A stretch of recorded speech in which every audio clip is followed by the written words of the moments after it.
দেশ জুড়ে এবার তীব্র শৈত্যপ্রবাহের আভাস। তাপমাত্রা নামতে পারে 4 ডিগ্রি সেলসিয়াসে, এমনটাই জানিয়েছে আবহাওয়া অফিস। আগামী 5 জানুয়ারি পর্যন্ত রাতের সর্বনিম্ন তাপমাত্রা কিছুটা বাড়লেও 6 জানুয়ারি সকাল থেকে দেশে বাড়তে পারে শীতের তীব্রতা। আবহাওয়া অধিদপ্তর বলছে, দেশের বিভিন্ন অঞ্চলে চলতি মৌসুমে মোট 5টি শৈত্যপ্রবাহ বয়ে যেতে পারে। এর মধ্যে 2-3টি শৈত্যপ্রবাহে তাপমাত্রা থাকতে পারে 6 থেকে 10 ডিগ্রির মধ্যে, কিন্তু বাকি 2টি শৈত্যপ্রবাহে তাপমাত্রা 8, 6 এমনকি 4 ডিগ্রি সেলসিয়াসেও নেমে আসতে পারে।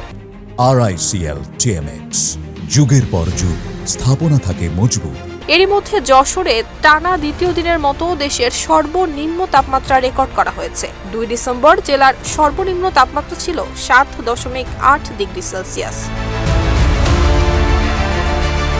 এরই মধ্যে শীতের তীব্রতায় বিপর্যস্ত উত্তরের জনজীবন। চরম দুর্ভোগে খেটে খাওয়া নিম্ন আয়ের মানুষ।